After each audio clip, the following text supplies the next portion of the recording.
Dear students, today we will try to learn the structure of semiconductor electrolyte.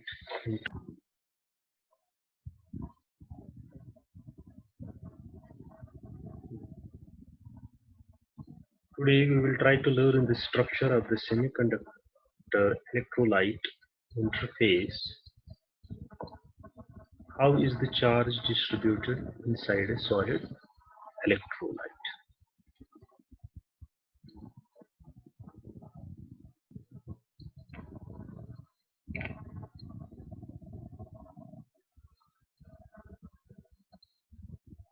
Till now, we have learned about metal solution interfaces, but there are other interfaces also for the double layer. For example, air solution interface, metal solution interface, solution interfaces. So the impression will now be corrected by dealing in a very elementary way with another type of interface that is intellectually stimulating and technologically important. That is the semiconductor electrolyte interface. This aspect of electronics extends the scope of the subject beyond considerations of metal solution interface to all interfaces at which electrons are exchanged. It basically opens up the prospect of understanding the electrochemistry of nonmetals. For example, interfaces in biological systems and interfaces involving solid oxides.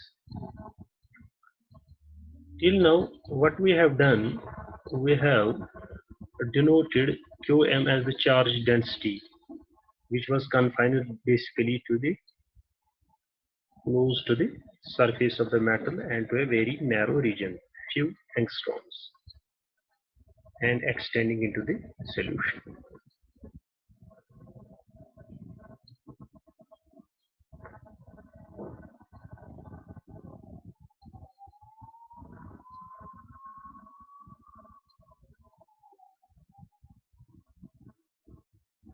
Thereafter, attention was basically turned to the solution side of the interface, that is toward the ionic double layer. It was also asked how the excess charges are arranged and they are as a function of distance from the metal. What we have already done in the three models of those electronics.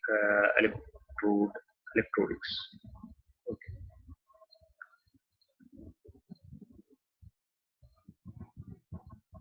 We will now consider the situation in solution will be considered to be understood that we know what is bulk solution and OHP, outer Helmholtz plane.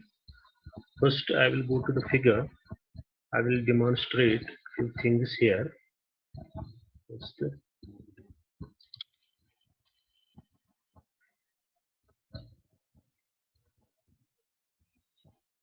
we considered suppose this as a metal electrode having suppose negatively charged and these are the first row water molecules here, and these are ions actually arranged in a plane ions, and they are hydrated ions, and a plane passing through basically these centers of these ions positively here.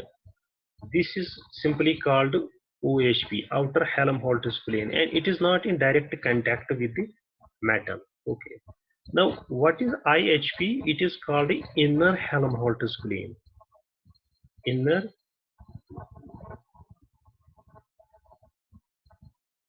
Helmholtz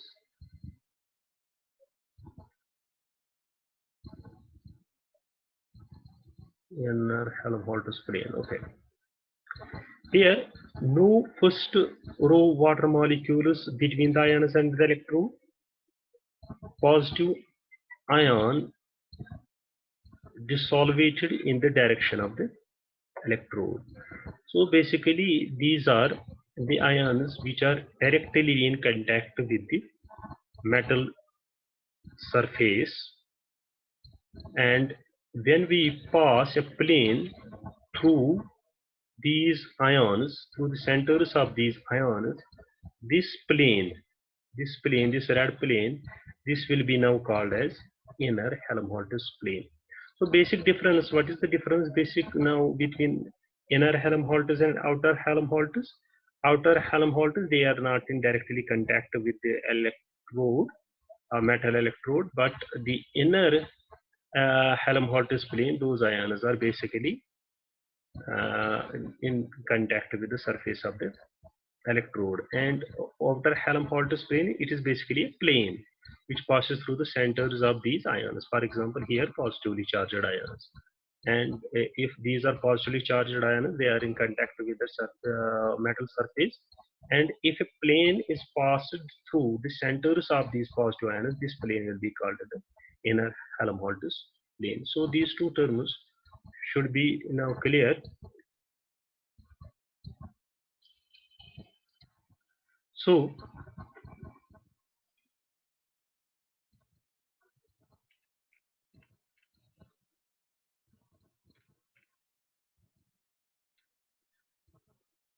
the situation in the solution will be considered to be suppose now understood, and the distribution of excess charge inside the electrode, that is electronic double layer, will be now discussed and thoroughly studied here. First of all, we will consider a concentrated electrolytic solution. Okay, consider electrolyte. For all intents and purposes, the entire Gauss-Chapman diffuse charge will be located on the OHP. What we have already discussed these terms, outer Helmholtz plane, and further let there be no contact adsorption, so that IHP, the inner Helmholtz plane, is unpopulated. We have to consider this equation. What is being considered? There is a single layer charge on the solution side of the interface. You have to remember this.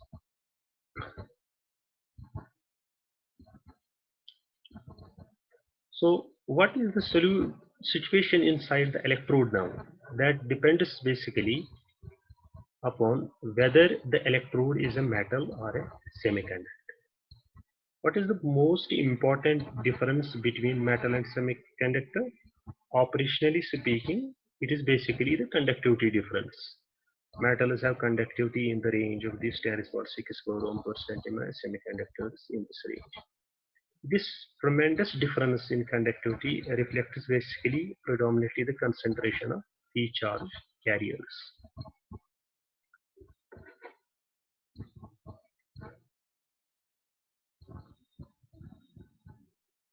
Now, if we consider now a crystalline solid,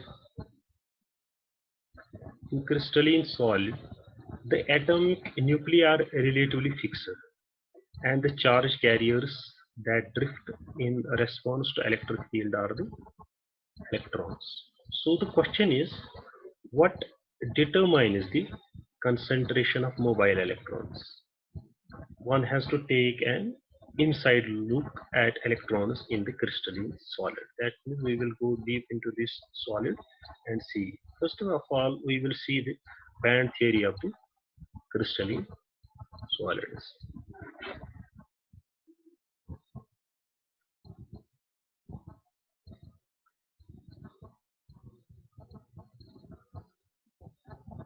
Now, if you consider a crystalline solid, the atoms are arranged according to a three-dimensional pattern or lattice in which they have equilibrium interatomic distances. A thought experiment is now performed. The lattice is expanded, that is, the interionic distances are increased.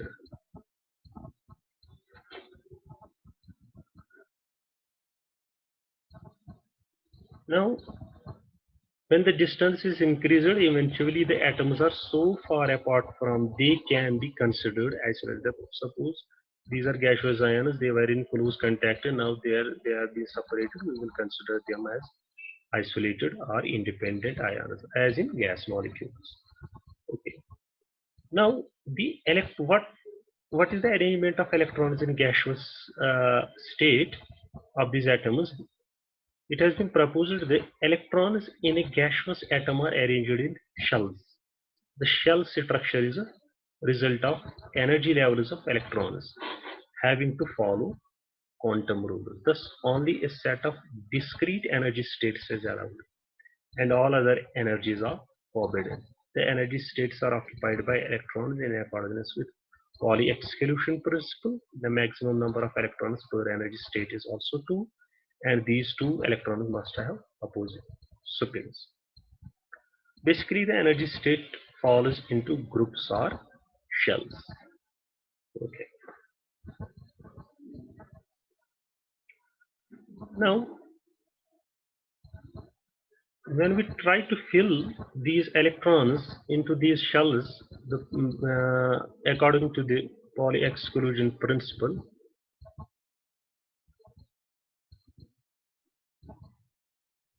the electrons in an incomplete outermost shell are known as, basically, those are known as valence electrons. You have to remember this. And those in filled shells are known as core electrons. Those filled shells, those filled inner shells are known as core electrons, and outer incomplete outer shell, those will be called as valence shells. The location of the various electrons can be described by taking an electron cloud into an account. For example, the density of this cloud at any point is a measure of the probability of finding the electron at that point. Suppose now two gaseous atoms are made to approach each other. Now these two gaseous atoms, they were apart. Now we will bring them together, so that suppose this is one atom, this is one atom, this is electron cloud. Roughly I am making here, this is electron cloud, and similarly it will have its own electron cloud. When we make them to approach each other, obviously these electron clouds, they will overlap or approach each other.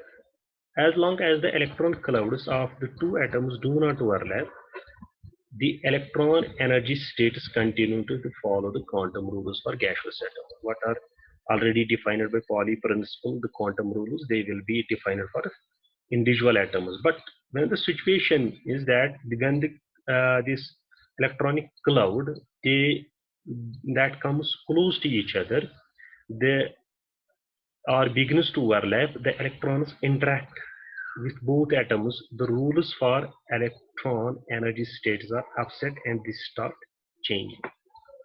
How they change? They basically, each energy state from a gaseous atom basically splits into two states, one with a higher energy and the other with a lower energy. I'll show you by the figure.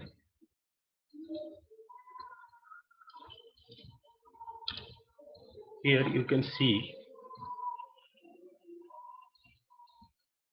if we plot energy, this y-axis energy, this is the distance of the gaseous atom.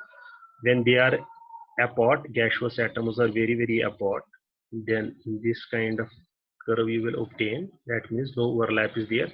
But then they approach each other at a distance, energy splitting due to electron overlap as two atoms. Now it splits, this energy splits into two states. This is one state and this is the other state. Okay.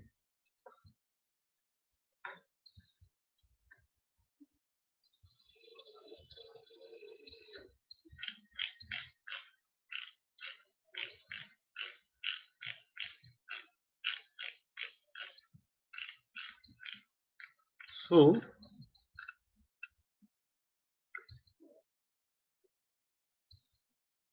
suppose if three atoms are brought together, then each energy state of the gaseous atom splits into three energy states. If six atoms are brought together, then into six atoms. In general, we have to remember, if there are n atoms, each energy state of a gaseous atom basically splits into n states.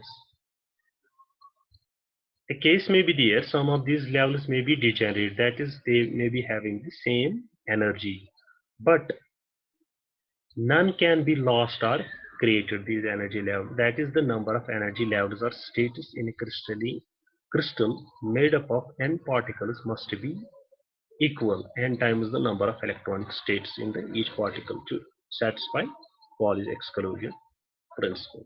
Okay. Now, when the two atoms they have approached each other and resulted into upper and lower energy levels, the upper and lower energy levels, what we have, I have already shown you in the figure, because they arise because of symmetrical and anti-symmetrical linear combination of atomic orbitals. What you have already known in from the quantum mechanics, what is happening there. So the spacing basically between these n energy states depends upon the value of the number of atoms and value of n. The larger the value of n, the closer together are the energy levels in bulky solid electrode, where there may be some 10⁻22 atoms per cubic centimeter. The energy levels are spaced so close together that it is more convenient to ignore the discreteness. That means they are not separate. We will ignore that. They will be in continuous form, in continuous band of allowed energy. This means that as the expanded lattice is contracted in the thought experiment, the discrete energy states of the atoms are replaced by now energy bands. Thus, when the lattice contraction thought experiment is finally halted with atoms or the equilibrium interatomic distances, the electron energy states show a band structure. It will be clear from the below figure. So, the energy states of gaseous atoms split because of overlap between electron clouds. We have understood this. Obviously, therefore, atoms must come much closer before the clouds of the core electrons begin to overlap compared with the distance at which the clouds of outer or valence electrons overlap.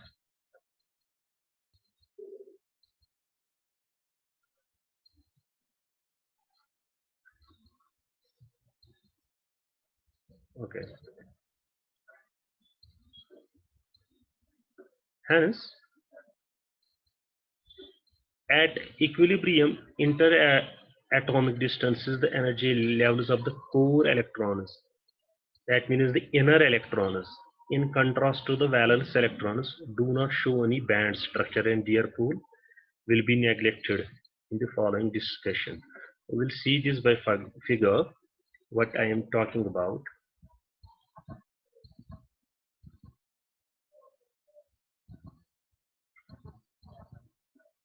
Suppose we are taking this structure, these will be the, this is the structure of basically sodium. Okay, band structure of sodium, this is 2p orbital, this is 3s, 3p and 4s simply. These are inner, no overlap of core electrons, so we will neglect this part. We will concentrate only upon the valence electrons. In metal, we know these overlap basically. If we consider this as the atomic spacing, when the atoms they come close to each other, their electronic clouds they overlap, it results into overlapping of valence electrons. These electrons they overlap with this one, and 3s, 3p, and 4s, whatever may be the situation. So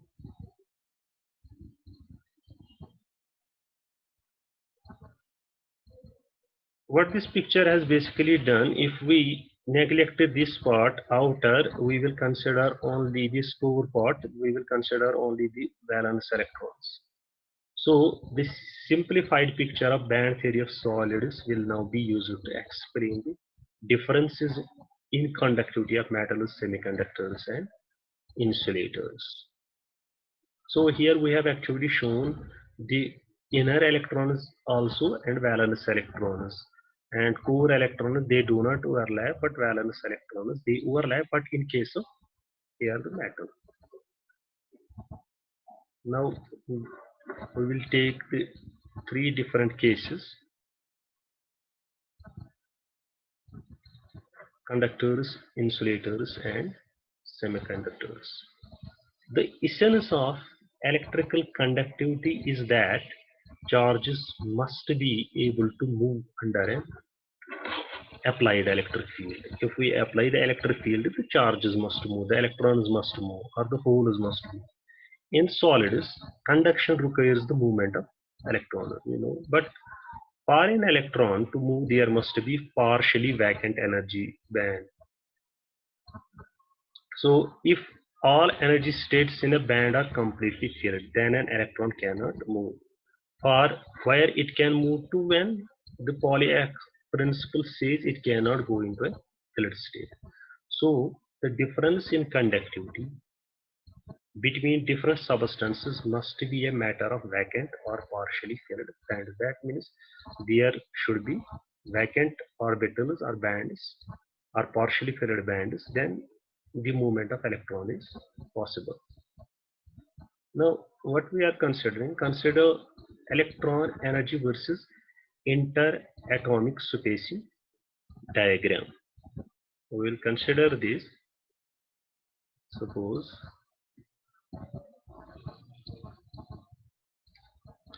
this diagram.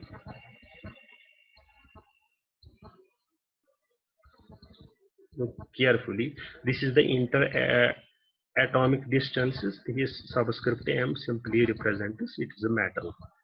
Now this is valence band and this is the conduction band. Obviously in metal they overlap. There is no gap between the valence band or the conduction band.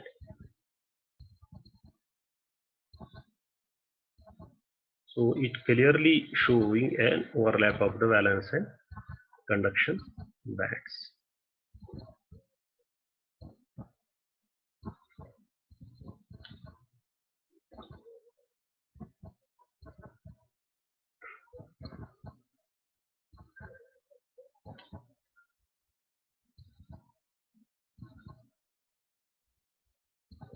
So in such a material, mobile electrons can rise in two ways. Either the valence band containing electrons is only partially filled and thus give rise to electron states to which electrons can migrate. Or even if this band, valence band, is completely filled, it can overlap an unfilled band, conduction band, where unoccupied energy states permit electron drift. Since there are plenty of valence electrons, at least one valence electron per atom, and also plenty of vacant states, the concentration of mobile charge carriers is high, and so will be the conductivity. Obviously, there are more number of electrons, so conduction will be more. So the crystal, for example, if we take the copper metal, will show metallic conduction. So this kind of graph, what we have already shown you, the electron energy versus atomic spacing diagram, that was for a metal. For example, copper, it will show metallic conduction. Now we will take another case. If the interatomic equilibrium is at interatomic spacing is at in a certain solid is di, that means for insulator. Again we will go to figure.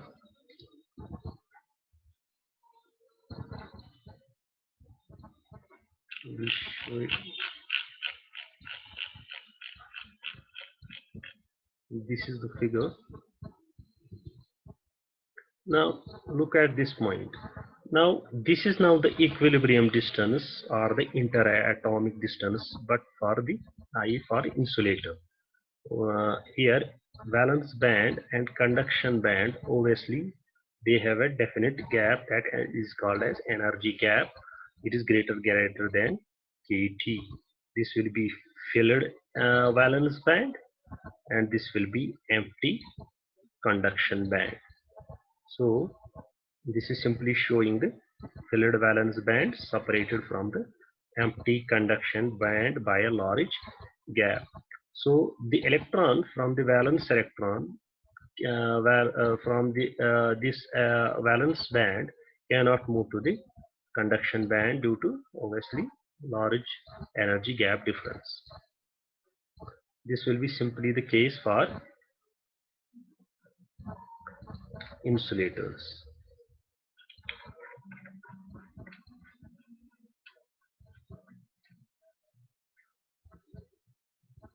So if the energy gap, suppose E is represented as Eg, is large compared with thermal energy kT of electrons, because electrons were having a thermal energy kT. If this Eg is greater than kT, then electrons cannot be significantly thermally excited into the conduction band. So that means there will be no mobile electrons in either band. The material, for example, diamond will behave like an insulator. We already know it. So a third and most interesting possibility is when equilibrium. Interatomic spacing in solids is DSC. This means semiconductor. SC means simply semiconductor. We will again go to the figure.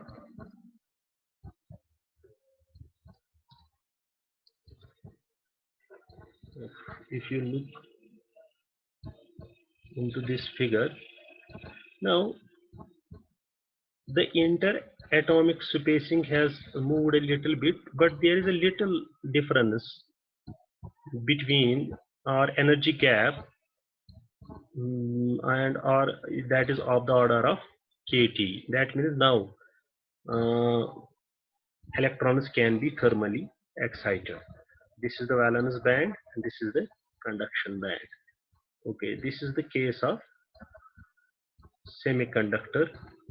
The picture of a band's picture of a semiconductor with interatomic spacing of DSC, showing the small energy gap between the valence and the conduction band.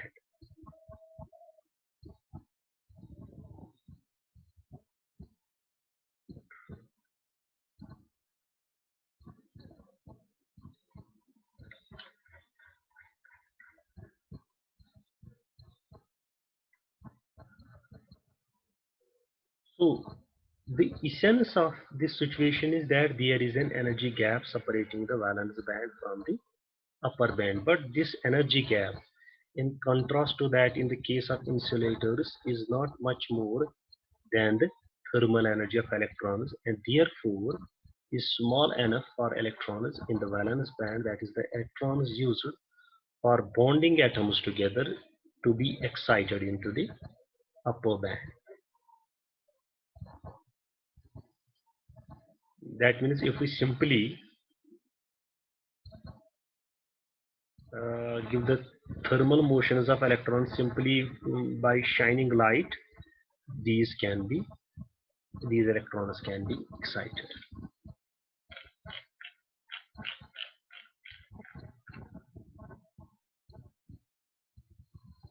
So once the electrons they are in the upper band, these electrons find plenty of unoccupied energy states into which they can move. Hence the conduction band, electrons can conduct electricity. This is how an intrinsic semiconductor, for example, silicon, conducts electricity.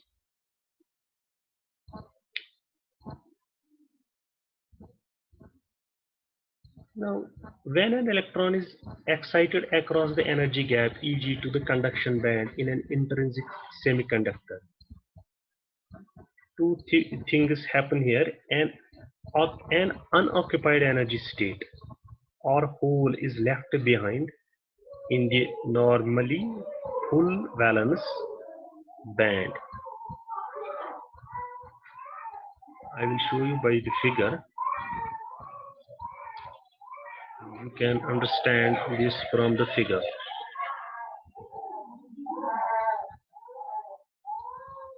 So this is the valence band, this is the conduction band, and this is the energy difference or energy gap between the valence band and the conduction band. Electron is basically excited across this gap. So when an electron is excited from the valence band, it leaves behind a hole and electron is excited into a conduction band. The formation of a hole when an electron from the valence band is excited into the conduction band.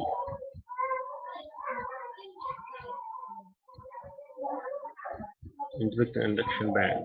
We can show it simply by, suppose we were having a crystal lattice. Here it is in electron is excited, it leaves behind a hole. That means it forms electron plus hole. This type of reaction can be viewed simply that it is basically a remarkable pulse between the ionization of the lattice of an intrinsic semiconductor and ionization of water. Suppose water ionizes like this, OH negative and H positive. Similarly, we can say that lattice ionizes as electron plus hole, but in case of semiconductor. So these both reactions can be treated by law of mass action, just as the product of the concentration of hydroxyl ions and the hydrogen ions. This is the concentration of hydrogen ions, concentration of hydroxyl ions. It basically remains a constant. Suppose we know for water it is constant at a particular temperature, at a constant temperature.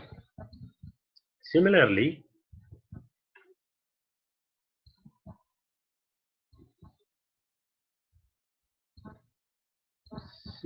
we can say that number of these are number of electrons, and P is number of holes also remains constant. That at a fixed temperature. The constant, basically this constant Ksc, this depends upon the energy gap across which the valence electrons must be excited into the conduction band, where Ksc is a constant characteristic of the intrinsic semiconductor. Further, just as in pure water, the concentration of hydroxyl and hydrogen ions is equal, the electron and hole concentration in an intrinsic semiconductor are equal. If we take an intrinsic semiconductor, the number of electrons will be equal to the number of holes. That means this equation will turn out to be n square or p square. N square is equal to p square will be equal to Ksc, or you can simply write this equation then. N is equal to P is equal to Ksc under root. Okay. So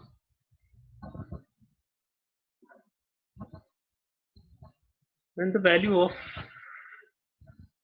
N is equal to P is examined, it turns out that the density of charge